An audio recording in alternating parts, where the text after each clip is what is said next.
Hey everyone, this week we're looking at post-processing methods to make sure your bluebells look really blue in your woodland photography.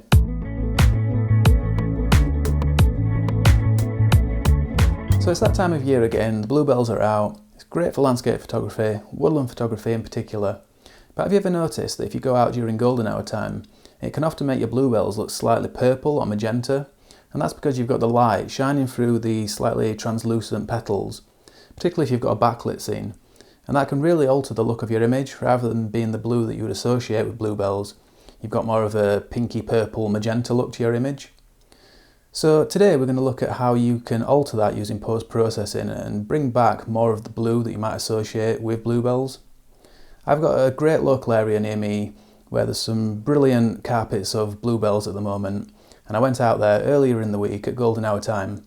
So I took my GoPro with me. I'm going to show some of that footage now and the images that I captured, and then when I come back we're going to talk about how we can adjust some of those levels using Lightroom to bring back some of the blues in the bluebells.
So a great morning. I really enjoyed capturing those images, and as you can see I haven't played around with the hues of the bluebells.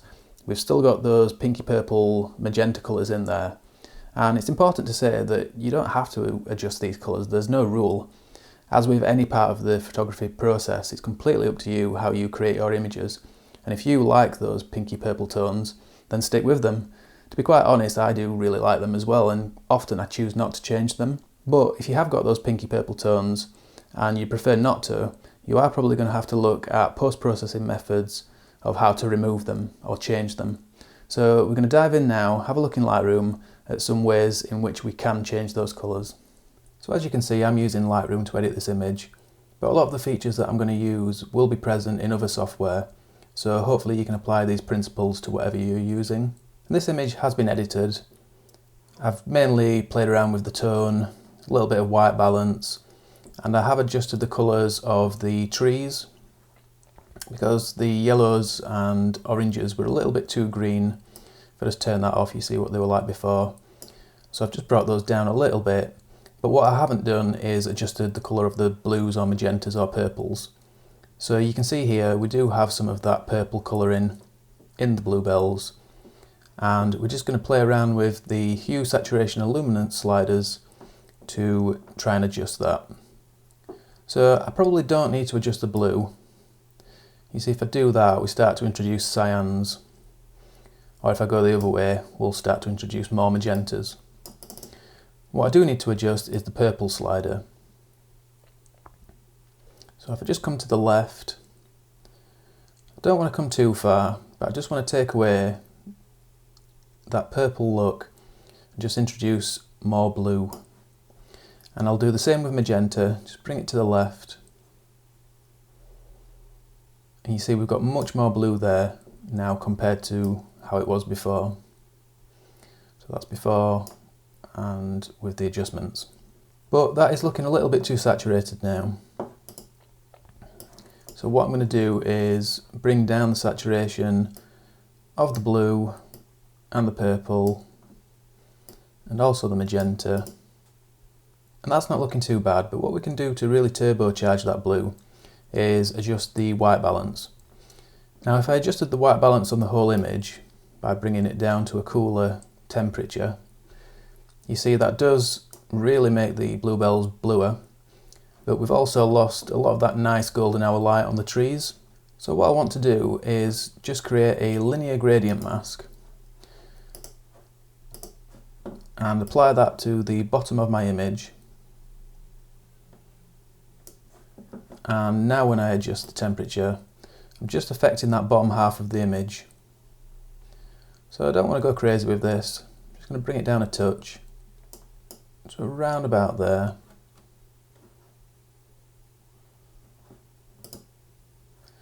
And I will probably just adjust the saturation again of those blues because they've become very saturated again now that we've adjusted the white balance.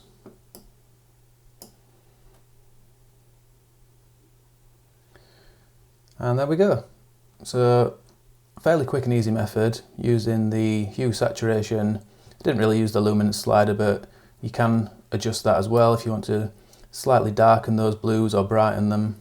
And just using that panel there, as well as the white balance, we have managed to get a lot more blue into those Bluebells.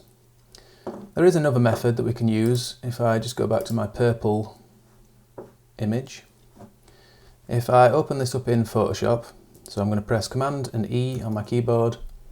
As I always say, that'll be Control and E if you're using a Windows PC. That will open up in Photoshop like this. And what I'm going to do is just duplicate that layer by pressing Command and J on my keyboard. You'll see down here in my layers palette, I've got two layers now with the same image on both layers.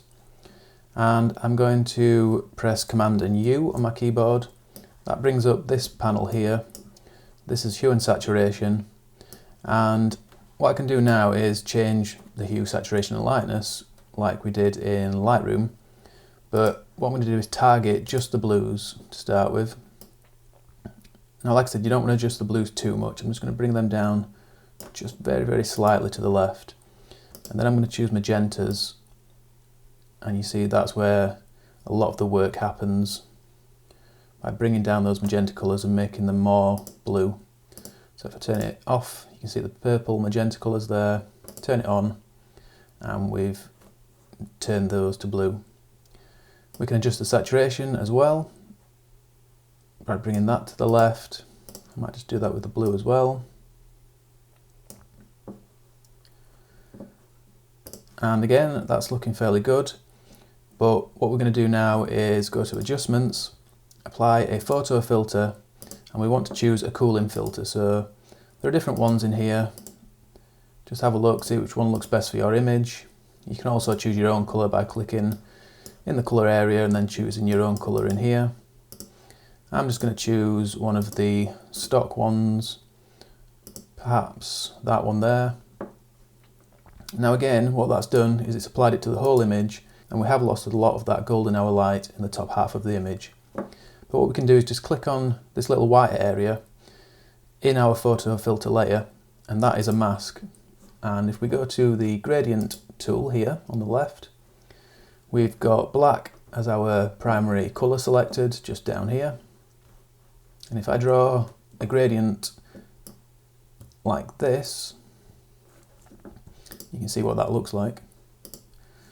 That has now masked off the top area of our image. So it's only applying that cooling filter to the bottom half where the bluebells are. And I can further add to that mask by using a brush tool and just brushing over my trees like this. So I'm doing this very quickly. Spend a bit more time than this when you're doing it, but you'll get the idea. If I just show you that mask, you see what's happening there now. And that means that wherever we've got those dark areas in the mask, that's going to mask out the cooling filter, and we're going to get that nice warm light on all of our trees.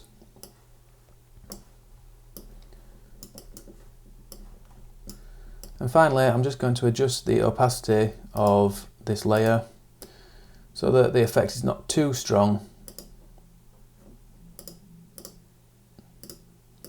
Probably around about just over 50%. And if we have a look at the original, you can see all the purples there, and with the effects applied, we've got some nice blues introduced. So there's some of the methods that I use to alter the colours in my images. But if you've got your own methods, please just leave a comment down below. And if you want to share your preference, whether you like the pinky purple look or more of the blue look, just leave a comment down below as well, and hopefully we'll get some good discussion going. But that's about it for this video, so massive thanks for watching. If you have found it useful in any way, please just give me a thumbs up down below. And if you're new to the channel and you're not yet subscribed and you'd like to do so, you can also just click down there on the big red button or on this picture of me here, and that way you'll stay up to date with everything I'm doing each and every week, and there's a new video every Sunday morning at 10 AM UK time. So I hope you'll join me next week for the next one. But until then, thanks a lot everyone, and bye for now.